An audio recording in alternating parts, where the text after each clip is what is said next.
Hello, my name is Peggy McKee and I'm the Senior Recruiter at PHC Consulting. We specialize in sales, sales management, marketing, and technical support professionals in the laboratory and medical industry.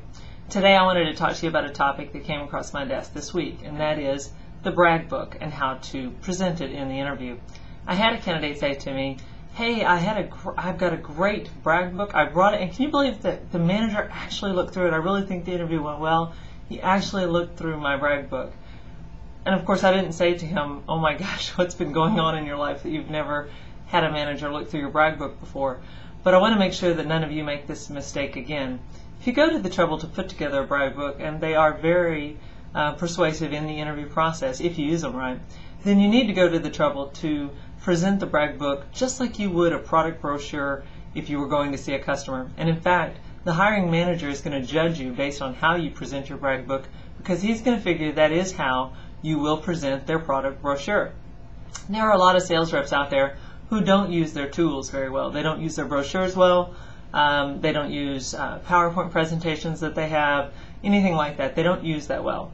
And so the hiring manager is trying to determine who will use those tools to the best of their advantage.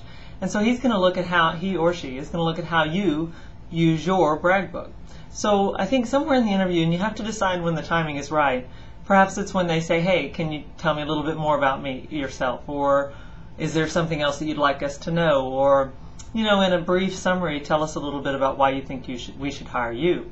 At that point, you bring out the Bragbook and you say, "Look, I'd like to take a few minutes to show you some of the things I've done in the past, some of the technologies I'm familiar with, some of the presentations I've put together, maybe some of the financial presentations that I've put together, possibly written accolades, awards, things like that, rankings, stack rankings. Those are very powerful."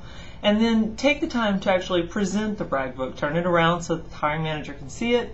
Have it clearly segmented so that you can say, if you'll look in section, sales ranking, or section financial presentation, you'll see that I actually have done something very similar to what you're asking for in this position.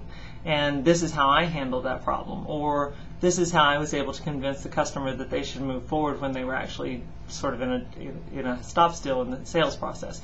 So as you see, what I'm trying to do is you need to take control of that interview. You need to present that Bragbook. If you don't get to every section that you want to get to, then it's possible that the interview is not going so well, because you need to control that interview, because if you control the interview, then the hiring manager is going to assume that you'll control the sales process as well. So what I want to tell you today is, don't ever tell a recruiter that you finally get a hiring manager to look through your Bragbook.